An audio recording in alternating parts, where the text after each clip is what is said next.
Our ancestors understood the importance of good posture. They didn't have ergonomic chairs or posture apps, but they observed the human body and the natural world. In ancient Egypt, graceful posture was associated with royalty and divinity. Paintings show pharaohs and gods standing tall and straight. This reflected balance and power. Egyptians also practiced yoga-like poses to improve flexibility and posture. Ancient Greece valued physical perfection. They believed a sound mind resided in a sound body. Athletes trained rigorously, focusing on posture and movement. Greek sculptures emphasized a balanced, upright posture. The Greeks understood that good posture wasn't just about looks. It was essential for physical strength and agility. In China, martial arts like Tai Chi and Kung Fu emphasized posture control. These practices developed strength, balance, and coordination. Traditional Chinese medicine also linked posture to energy flow in the body. They believed poor posture could disrupt this flow, leading to health problems. In India, yoga has been practiced for centuries. Yoga postures, or asanas, are designed to align the spine, strengthen muscles, and improve flexibility. Good posture is a fundamental principle of yoga. It is seen as essential for physical and mental well-being. The Middle Ages, spanning from the 5th to the 15th centuries, saw a shift in Europe. With the decline of the Roman Empire, much classical knowledge was lost. The emphasis shifted to religious devotion. Posture was often seen through a moral lens. Good posture was associated with humility and piety. Slouching could be considered a sign of laziness or disrespect. However, medieval artisans and laborers often performed physically demanding tasks that required good posture and core strength. Blacksmiths, for example, needed strong backs and stable cores to hammer metal effectively. Farmers, too, relied on good posture for long days working the land. This practical aspect of posture ensured its continued importance, even if the focus differed from earlier eras. The medieval period saw the preservation of ancient texts by monasteries. These texts often included writings on medicine and anatomy from ancient Greece and Rome. While not always put into practice, these preserved texts would later influence the Renaissance. This period marked a renewed interest in classical knowledge, including the human body and its mechanics. The Renaissance, from the 14th to the 17th centuries, witnessed a resurgence of interest in classical art, science, and anatomy. Leonardo da Vinci's anatomical drawings, for instance, provided detailed depictions of the human skeleton and musculature. This renewed focus on the human body led to a better understanding of posture and its mechanics. The 18th and 19th centuries saw the formalization of orthopedics as a medical specialty. Nicolas Andry, a French physician, is considered the father of orthopedics. He coined the term orthopedics, which comes from Greek words meaning straight and child. Andry believed that many skeletal deformities could be prevented with early intervention in childhood. During this time, doctors began using braces, corsets, and other devices to correct posture and spinal deformities. While some of these early devices were rudimentary and often uncomfortable, they marked the beginning of a more scientific approach to posture correction. The focus shifted from general advice and observation to more targeted interventions based on anatomy and biomechanics. The 20th century witnessed significant advancements in our understanding of posture and its impact on health. New disciplines emerged, offering diverse approaches to posture correction. One such discipline was ergonomics, which focuses on designing workplaces and tools that minimize strain on the human body. Ergonomic principles led to the development of adjustable chairs, ergonomic keyboards, and other innovations aimed at promoting good posture during work and leisure. Chiropractic care, founded in the late 19th century, gained popularity in the 20th century. Chiropractors focus on the relationship between the spine and the nervous system. They use spinal adjustments to address misalignments that they believe can affect overall health.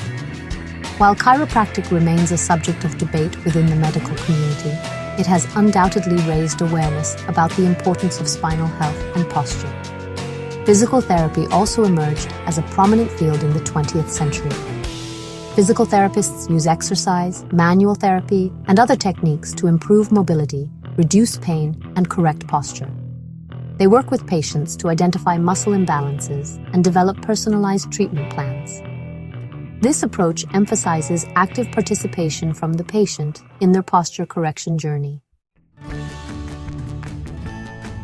The 21st century has, really brought about a whole new era of posture correction, all thanks to some pretty amazing technological advancements. Digital tools and wearable sensors now give us real-time feedback on our posture, which means we can actually make adjustments throughout the day. Smartphone apps and wearable devices track how we're sitting or standing, alert us if we're starting to slouch, and even suggest personalized exercises to help strengthen our postural muscles. Advances in biomechanical modeling and analysis have also led to a much deeper understanding of how different postures impact our bodies. Researchers are now using motion capture technology and computer simulations to study the forces acting on the spine and surrounding muscles in all sorts of positions. This kind of detailed analysis is super helpful for designing more effective and targeted interventions. Custom bracing, for example, has gotten way more sophisticated. With three-dimensional printing and other cutting-edge technologies, it's now possible to create braces that are tailored to each person's unique anatomy and postural needs. And perhaps most importantly, the modern approach to posture really emphasizes evidence-based care. Healthcare professionals are moving away from just anecdotal advice and are instead focusing on treatments that are actually backed by scientific research. Clinical trials and systematic reviews help us figure out which posture correction methods are most effective, making sure that patients receive the best possible interventions.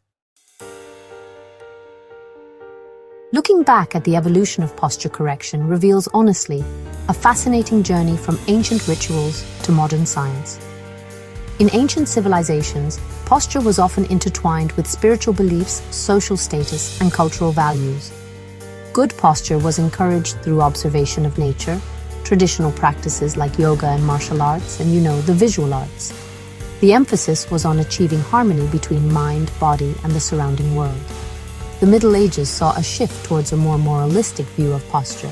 While practical considerations remained important for laborers and artisans, good posture was also associated with humility and piety. This era, in a way, bridged the gap between ancient wisdom and the scientific advancements that lay ahead. The birth of orthopedics marked a turning point in the way we approach posture correction. With a focus on anatomy, biomechanics, and targeted interventions, posture became a subject of scientific inquiry. The development of braces, corsets, and other devices signaled a move towards a more corrective approach. The 20th and 21st centuries witnessed an explosion of knowledge in fields like ergonomics, chiropractic, and physical therapy. These disciplines brought diverse perspectives and techniques to posture correction. The focus shifted towards understanding the interconnectedness of the body and finding holistic solutions that address the root causes of postural problems. The tools used for posture correction have evolved dramatically alongside our understanding of the body. In ancient times, simple props like blankets, blocks, and walls were used in practices like yoga to support alignment and deepen stretches. Visual cues, like observing the straightness of a tree trunk or the graceful posture of animals, also played a role. The Middle Ages saw the use of corsets, primarily by women, to achieve a more upright posture. While these corsets were often restrictive and honestly uncomfortable, they reflected the prevailing aesthetic preferences of the time. Artisans and laborers relied on the inherent support provided by their tools and the environments in which they worked. A blacksmith, for instance, would maintain an upright posture while hammering at the forge, engaging core muscles and strengthening the back. The invention of the printing press in the 15th century led to the dissemination of anatomical knowledge. This paved the way for the development of more specialized posture correction devices. The 18th and 19th centuries saw the emergence of orthopedic braces, designed to support the spine and correct deformities. These early braces were often made from metal and leather, and while effective, they could be cumbersome and uncomfortable. The 20th century brought about innovations in materials and design, leading to more comfortable and effective braces. The development of plastics and other lightweight materials revolutionized the field of orthotics. Ergonomic furniture, designed to support the natural curves of the spine and promote good posture, became increasingly popular. Throughout history, the pursuit of good posture has been a constant thread, woven into the fabric of different cultures and eras. While the approaches and motivations have varied, the fundamental understanding of its importance has persisted. From ancient rituals to modern science, we've sought ways to stand tall, move with grace, and maintain the integrity of our skeletal structure. This enduring quest for good posture highlights the interconnectedness of our physical, mental, and even spiritual well-being. Good posture is not merely about aesthetics, although a confident, upright stance can certainly enhance one's appearance. It's about moving through the world with ease, minimizing strain on our joints and muscles, and preventing pain and discomfort. Moreover, research suggests that good posture can have a positive impact on our breathing, digestion, and even our mood. When we stand tall, our lungs can expand more fully, taking in more oxygen. Our digestive system functions more efficiently when our internal organs are not compressed by poor posture. And while the exact mechanisms are still being studied, studies have shown a correlation between upright posture and increased feelings of confidence and self-esteem. As we move further into the 21st century, the future of posture correction lies in a holistic approach that combines ancient wisdom with modern technology and a deep understanding of the interconnectedness of the human body. We can learn from the mindful movements of yoga and Tai Chi, incorporating these practices into our daily routines to improve flexibility, balance, and body awareness. Technology will continue to play a significant role. Wearable sensors, biofeedback devices, and virtual reality applications have the potential to revolutionize the way we monitor and correct our posture. Imagine a world where your clothing gently nudges you to straighten up, or a virtual reality game that strengthens your core muscles while you navigate a digital landscape. However, technology should not overshadow the importance of human connection and personalized care. Healthcare professionals, such as physical therapists, chiropractors, and ergonomists, will continue to play a vital role in assessing individual needs, developing tailored treatment plans, and providing guidance and support. Ultimately, the future of posture correction lies in empowering individuals to take control of their musculoskeletal health. By blending ancient wisdom, modern science, and a mindful approach to movement, we can strive to stand tall, move with grace, and live healthier, more fulfilling lives.